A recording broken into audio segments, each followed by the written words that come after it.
Daf Yomi Tractate Avodah Zarah, page 29. Page 30.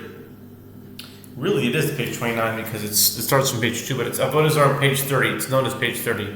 So Avodah Zarah 30, the time now is 3:29, and it's very interesting because it doesn't often happen this way, but Avodah Zarah Lamed, if you add those up in Gematria, it equals 3:29. And the time right now is exactly 3:29. And I think my clock is pretty accurate. So 3:29 and Avodah Zarah Lamed equals 3:29.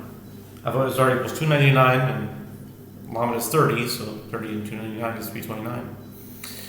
And that's really what Gematriona is all about. Gematriona is my version, my work with Gematria in Gematria that interfaces with the time. Where clock time is actually the computational engine for gematriatic computations. So Avodah Zarah Lamed is equal to 3:29, and that was the minute that it started. And that being said, we're in the bottom of 29b.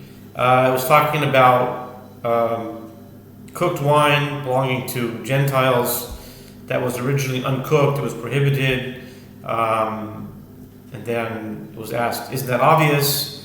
Just because the wine was cooked, should its prohibition lapse? Or Rashi said, this comes to teach us that our cooked wine that is in a Gentile's possession does not require a seal for it to remain permitted for consumption. Rather, one seal is sufficient. And Rashi says that if the concern is due to idolatrous libation, Gentiles do not offer libations of cooked wine. So I think that's why the idea of yain revushal is makes it sort of okay. So then, if it is due to the concern, now we're on the top of 30.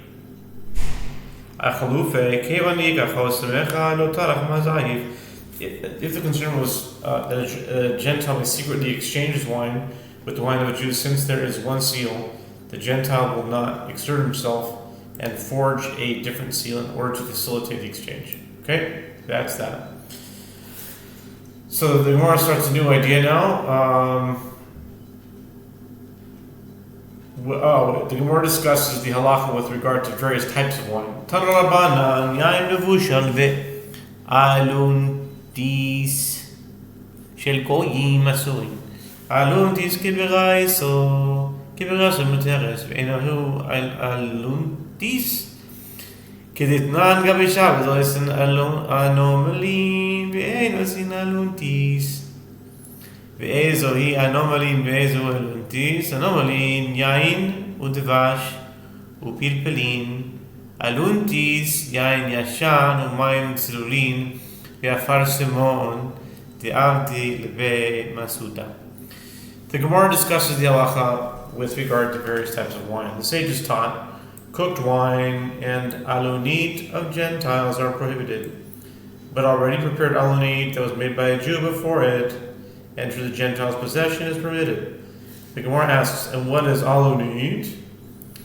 It is, as we learned in a Braita with regard to Shabbat, one may prepare anomlin, but one may not prepare alunit. The Braita clarifies, and what is anomlin, and what is alunit? Anomlin is a drink that is a mixture of wine, honey, and pepper. Sounds interesting. Wine, honey, and pepper. Alunit is a mixture of aged wine and clear water and balsam, which they prepare for drinking after bathing in a bathhouse to cool down from the heat of the bathhouse. It is prohibited to prepare aluntit, on Shabbat because it is a type of remedy. Interesting. Take a peek into the world of antiquity, ancient world, and their practices. רבא ורבי יוסף דאמר דבעיו, יין מזוג אין בו משום גילוי יין מבושל, אין לו משום ניסוך. איבאילו יין מבושל יש בו משום גילוי, או אין בו משום גילוי, תשמע. היגיד רבי יעקב בר אידי, על יין מבושל שאין בו משום גילוי. Rabbah and Rabbi Yosef both say diluted wine is not subject to the halacha of exposure, according to which the consumption of a liquid is prohibited if it is left uncovered. And cooked wine is not subject to the halacha of libation, which prohibits deriving benefit from wine that has been in a Gentile's possession. A dilemma was raised before them with regard to cooked wine. Is it subject to the halacha of exposure, or is it not subject to the halacha of exposure? The Gemara resolves the dilemma. Come in here, Rabbi Yaakov bar Idi testifying about cooked wine, and stated that it is not subject to the halacha of exposure. Rabbi Yanai bar Yishmael Chadash al legabe Rabbi Yishmael ben Zerut v'Rabanan לשייולבה יתווה וקמי באלוהו יין מבושל יש בו משום גילוי או אין בו משום גילוי אמר לו רבי ישמעאל בן זירוד הכי אמר רבי שמעון בן לקיש משום גברה רבה ומנו רבי חייא יין מבושל אין בו משום גילוי אמר לנסמוך Echav Elehu Rabbi Yanai bar Yishmael Alai Ve'al Tzavari. The Gemara cites another proof that cooked wine is not subject to the halacha of exposure. When Rabbi Yanai bar Yishmael became ill, Rabbi Yishmael ben Zerud and other sages went to him to inquire about his health. They were seated, and this very dilemma was raised before them with regard to cooked wine. Is it subject to the halacha of exposure, or is it not subject to the halacha of exposure? Rabbi Yishmael ben Zerud said to them, this is what Rabbi Shimon ben Lakish says, in the name of a great man. Parenthetically, the Gemara asks, and who is this great man? He is Rabbi Chiya. Rabbi Chiya. He said, cooked wine is not subject to the halacha of exposure. The sages said to Rabbi Yishmael ben Zerud, shall we rely on this claim? Rabbi Yanai bar Yishmael motioned to them, upon me and upon my neck, you can certainly rely on this claim. Every once in a while you have these interesting expressions that are not really connected to anything else. It was upon me and upon my neck. Interesting. Shmuel ve'avlet havu Yasvi avlet. Ablet. Very interesting. Does he ever come anywhere? Ablet. Shmuel ve'ablet. Ablet. His name is someone named Ablet.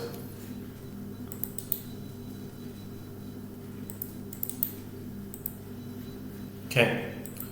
Where were we? Yeah. Shmuel ve'ablet havu Yasvi. Ay, zelagamai zuchamad v'hashala. Vivashim Meshacheh Ledei Amalei Shmuel Harei Amru Yain Mevushal Ein Bo Mishum Yain Nesach. The Gemara relates another incident. Shmuel and Ablet, a Gentile scholar, were sitting together, and others brought cooked wine before them. Ablet withdrew his hand to avoid rendering the wine prohibited to Shmuel. Seeing this, Shmuel said to Ablet that the sages said cooked wine is not subject to the prohibition of wine used for a libation. Therefore, you need not withdraw your hand on my account.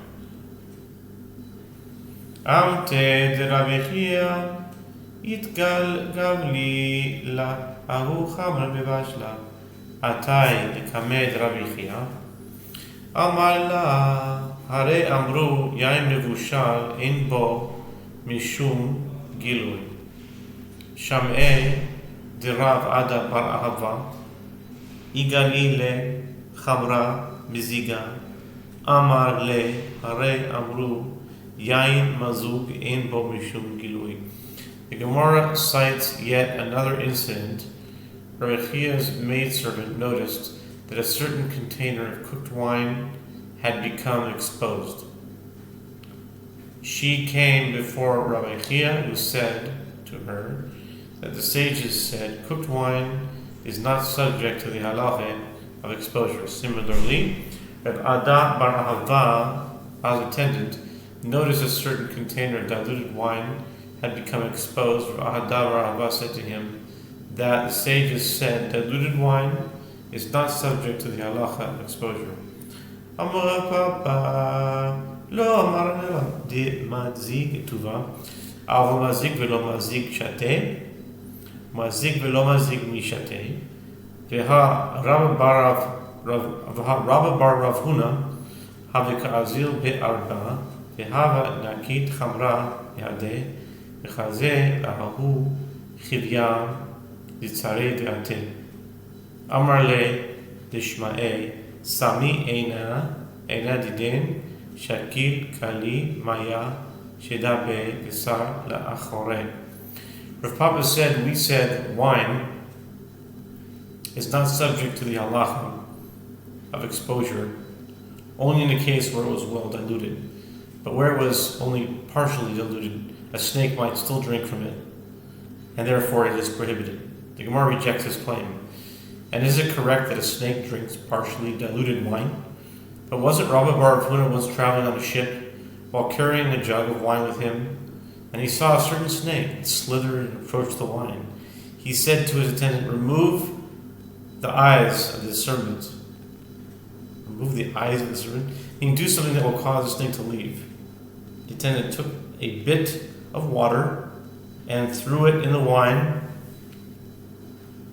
and the snake turned away. This indicates that snakes do not drink partially diluted wine.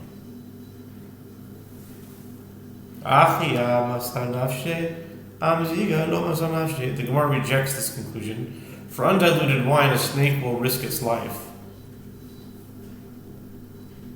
by exposing itself to humans. But for diluted wine, a snake will not risk its life. But in either case, if the wine is left unguarded, a snake will drink from it.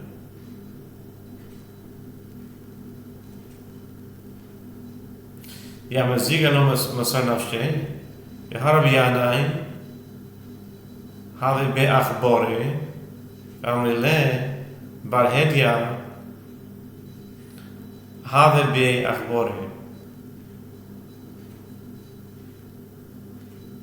Haviyatvi v'havoka shatu chamra meziga. Pash lahu chamra bekuba. Utzeruni hi beperonka. Ichaya lehahu chivya dishakil maya. Urema bekuba adin la bekuba. Usulik chamra ilave peronka v'shate. The Gemara raises difficulty, and is it true? For diluted wine, a snake will not risk its life. But wasn't Rabbi Yana once in Be Akbore? And some say it was Bar Hadia, who was in Be Akbore, and others were sitting with him and drinking diluted wine. When they finished, they had some wine left in the container, and they covered it with a cloth. And then they saw a certain snake take water in its mouth and pour it through the cloth into the container until the liquid filled the container and the wine flowed over the cloth, and the snake drank the overflowing wine. This shows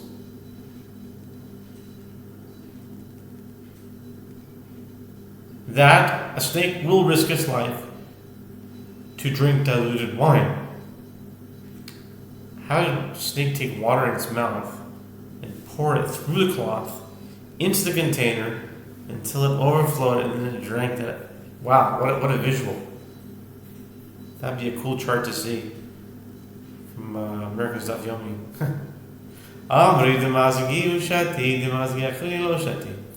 The sages say in response, wine that the snake itself diluted, it does drink. wine that another diluted, that it doesn't drink. In other words, a snake does not drink diluted wine unless it was diluted by the snake itself. Accordingly, even partially diluted wine is not subject to the halacha of exposure. Amar Ravashi v'itema bar mashal shia pirog lezaganda amarava hircha yain mazu yesh bo mishum gilui v'yesh bo mishum yain nesach yain mevusha ein bo mishum gilui v'ein bo mishum yain nesach. Rashi says, and some say it was Rav Misharshia who says, are you providing resolution for a situation involving danger? In other words, one may not endanger lives by subscribing to such reasoning. Rava said the halacha is that diluted wine is subject to the halacha of exposure and is also subject to the prohibition of wine used as a libation for idolatry. Cooked wine is not subject to the halacha of exposure and is not subject to the prohibition of wine used for a libation either. Shamed Rav Chilke bar Tovi Igalai le'ahu ki sita demaya V'havanayim gaba Ata legabed Rav Chilke bar Tovi Amar le Hare amru emat yashan alehin V'hanim mele b'yemama Ava b'layla la V'lo hi roshna b'yemama V'loshna b'layla Emat yashan alehin Lo amarinan. After discussing exposed wine, the Gemara addresses the matter of exposed water. The attendant of Rabbi Chilkiah bar Tovi noticed that a certain jug of water had become exposed, and he had been sleeping near it. He went to Rabbi Chilkiah bar Tovi to determine the halachic status of the exposed water. Rabbi Chilkiah said to him that the sages said, fear of a sleeping person is upon them, meaning snakes will not attempt to drink water from a container that is near a person, even if he is asleep. And this matter applies only during the day, but not at night. The Gemara comments, but that is not so. Rather, there is no difference between one who sleeps during the day and one who sleeps during the night. In both cases, we do not say that the fear of a sleeping person is upon the snakes. Rav lo shete maya, in brackets it says maya, vibe arama. Amar lo zihir b'gilui vibe armalta shate. Amar sircha degavra ket nikita. The Gemara presents opinions of Rav and Shmuel with regard to various sources of water.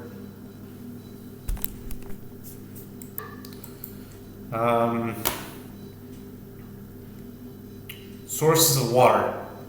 Rav would not drink water from the house of an Aramean, as he said, they are not careful with regard to exposure. But he would drink water from the house of a widow. As he said, she upholds her late husband's conventions and ensures that liquids are not left uncovered. Shmuel lo shate maya mive amarta amar let la amata de gavra velo mechasya maya. Avar megabe arma shate he Giluya lo kabdi am nakruta miha kabdi. Ikadi amri rav lo shati maya mi arma avar mi be armalta shate. Shmuel lo shate maya lo mi be arma velo mi be armalta. By contrast, Shmuel would not drink water from the house of the widow, as he said she no longer has the fear of man upon her, and therefore she does not necessarily cover the water. But he would drink the water from the house of an Aramean, as he said, granted that they are not particular about the halacha of exposure, but in any event, they are particular about cleanliness, and will cover it for hygienic reasons, if not for halachic ones.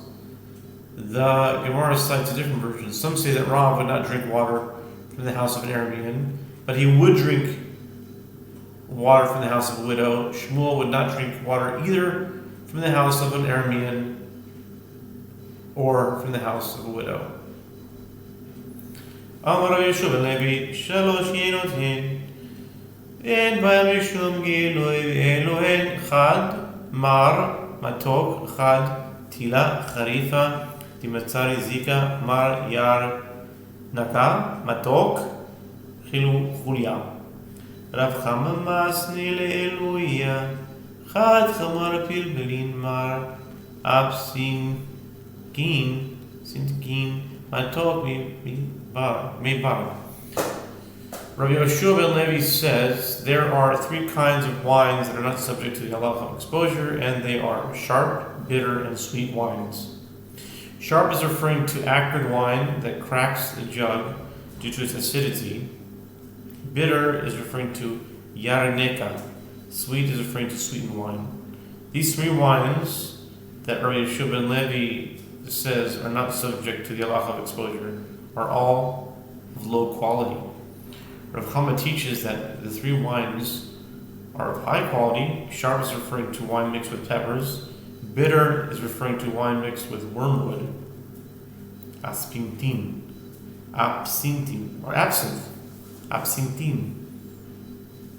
Sweet is referring to mei barg, a choice beverage. Amar Rabbi Shimon ben Lakish, Karina en bo mishum gilui, my Karina, Amar Rabbi Abahu, Chamra Chalia diate me'aseya. Amar Rabbi, ובמקומו יש בו משום גילוי, my taima chamar medina. Amar Rabbi, hay chamra di akrim, ad telat hayom yesh bo mishum gilui, mishum yain nesech. Rabbi Shimon ben Lakish says Karina is not subject to the law of exposure. The Gemara asked, what is Karina? Rabbi Abahu said it is sweet wine that comes from Asia Minor. Rava says, but in its place of origin, it is subject to the law of exposure. What is the reason? The reason is there it is the wine of the province, and snakes do not hesitate to drink from it. Rava said with regard to this wine that has soured until 3 days have passed from when it began to sour, it is subject to the halacha of exposure, and it is subject to the prohibition of wine used for a libation. And now we turn to 30b. Mikan ve'elach ein bo mishum giloi ve'ein bo mishum yain nesech u'idar damri afilu lebasar telata yom echai shim mishum giloi. My time, zimrin mi'akneshati. From this point forward, it is not subject to the law of exposure, and it is not subject to the prohibition of wine used for libation. And the sages Dardah say, even after 3 days, we are concerned with regard to exposure. What is the reason? It is because at times it occurs that a snake drinks even sour wine. Tanu Rabbanan, Yein Toses, Ein Bo Mishum Gilui, Mikama Tezizato, Shlosha Yamim, Ashalayim, אין בהם משום גילוי, ובנגולה נהגו בהם איסור. ולא אמרן אלא דלבהו חלה, אבל יתבהו חלה, מניגה לבהו.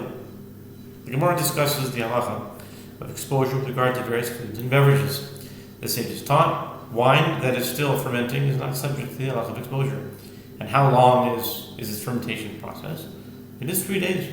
Cress-based dishes are not subject to the halacha of exposure, but the residents of the diaspora are accustomed to treating them as prohibited if they were left exposed.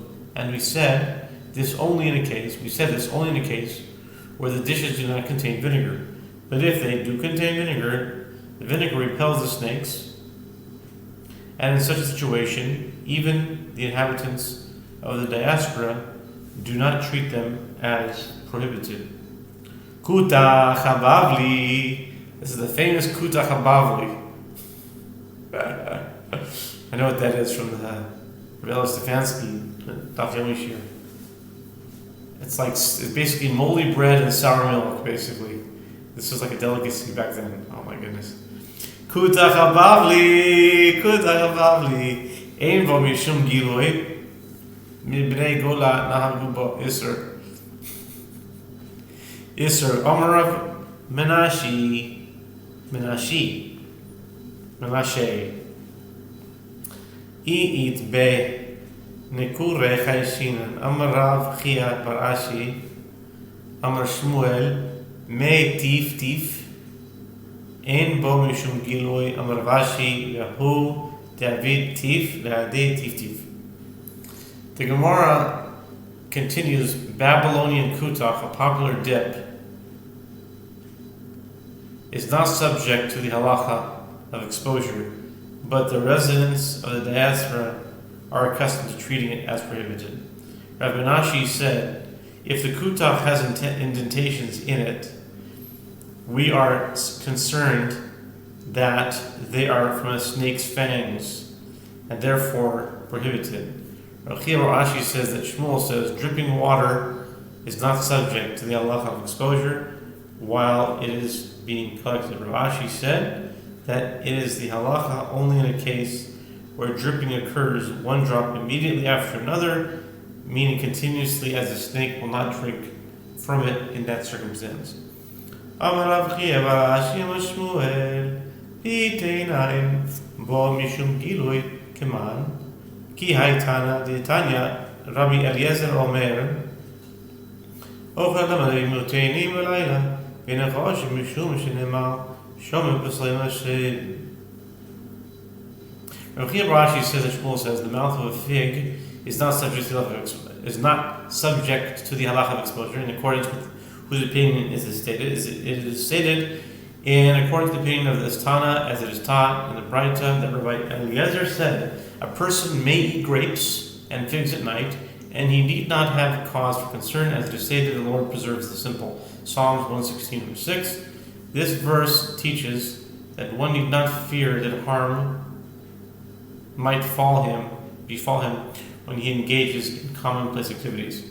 Amar of Sofer Mishum Rabbi Yehoshua Deroma Shlosha Mine Eresein Shel Bachur Shokea Shel Benoni Mepapea Shazaken Saf Lememra Dechama de Kashish Kale Ve'atanya Shlosha Kol Zeman Shemazkinin Gevura Mitosefet Bahen Elohem Dag Nachash V'Chazir Koach Sofer Hudika Mosif Zarah Kalish. Rav Sofer says in the name of Yehoshua's Roma, there are three kinds of snake venom. Venom of a young snake, which sinks into the bottom when it is deposited into liquid. Venom of a snake of intermediate age, snake that is no longer young, which is suspended in the liquid. And venom of an old snake, which floats at the top. The Gemara asks, is this to say that as the snake ages, the strength of its venom becomes weaker? But isn't it taught in Braita that three creatures become stronger as they age? They are a fish, a snake, and a pig. The Gemara answers, it is physically that it strengthens, but the potency of its venom diminishes. Okay? Shel bachor shokea al ma'ilchata Titanya chavit shenitgala, or brackets shenitgalta. Afal in brackets it says shenitgalta. Afal pi shishatu mimeno shtisha velo metu lo yishta mimeno yiseri. Maaseh hayera shishatu mimeno tisha velo metu bishat asiri lo met. Amar Rabbi Yehuda zeu shokea. The Gemara asks, with regard to what halacha was it stated that the venom of a young snake sinks? The Gemara explains, as is taught in Braita, with regard to a barrel that was uncovered, even though 9 people drank from it and did not die, the 10th should not drink from it, as the venom may have sunk to the bottom of the barrel. The Gemara relates that there was an incident in which 9 people drank from an exposed barrel and did not die, and the 10th subsequently drank from it and died. Yehoshua says this is an example of venom that sinks. V'chein avatiach shenitgalta afal pi she'achlu mimeno tisha bnei adam v'lo metu lo yochal mimeno asiri maaseh haya v'yachlu mimena tishi v'lo metu v'yachal asiri v'met amar Rabbi zeu shokea. And similarly, with regard to a melon, avatiach, we call it watermelon. So here, melon. A melon that was exposed, even though 9 people ate from it and did not die, the 10th should not eat from it. Again, there was an incident in which 9 people ate from the melon and did not die, and the 10th ate from it and died. Rabbi Yehuda Nasi says this is an example of venom that stings. Tanu Rabbanan מים שנתגלו, הרי זה לא ישבכם ברשות הרבים, ולא ירביץ בהם את הבית, ולא יגמל בהם את הדיר, ולא ישקה מהם רבהם ולא בהמת חברו, ולא ירחץ בהם, פניו ידיו ורגליו, אחר אומרים מקום שיש סרטה, אסור אין סרטה, מותר. The sages taught, with regard to water that was exposed, one may not pour it out in the public thoroughfare, nor settle dust with it by sprinkling it in the house, nor mix clay with it, nor give it to drink to an animal, or the animal of another, nor wash his face, hands, or feet with it. Others say, if the part that one is washing is an area of the body that has a crevice in it, it is prohibited to wash with exposed water, as the venom may seep through the crevice. If the body part does not have a crevice, it is permitted. Acherim, haynu tanekame, ikabirayu, gav hayad v'gav haregel, v'rumani diape. The Gemara raises a difficulty. The opinion introduced with the phrase "others say" it is identical to the opinion of the first time of the Bride. Both hold that one may not wash his face, hands, and feet with exposed water, as these body parts have crevices in them. The Gemara explains there is a difference between them with regard to the back of the hand and the back of the foot, and the upper part of the face, meaning the area of the cheekbones. According to the opinion introduced with the phrase "others say," it is permitted to wash those parts of the body as they are free of crevices. According to the first time, it is prohibited as they are part of the face, hands, and feet. Amar lo yashkemen lo behemto v'lo behemat chaviro v'atanya aval mashkeu lebehemat atzmo ki tanya hi meshunra Ihachi dechavre nami, dechavre kachish, dide nami kachish, hadar bere, dechavre nami hadar bere, zimnin dibae, lezabone, umasit, le mine. The master said above concerning exposed water, nor give as a drink to his animal or the animal of another. The Gemara asks, but isn't it Tana Braita that one may give exposed water to his own animals to drink? The Gemara answers, when that Braita is taught, is referring to a cat, as cats are less susceptible to snake venom. The Gemara challenges, if that is so, let him also give the water to the cat of another. The Gemara explains the venom weakens the cat of another. The Gemara challenges, but doesn't the venom also weaken his own cat? The Gemara explains, it will later recover. The Gemara challenges, the cat of another will also later recover.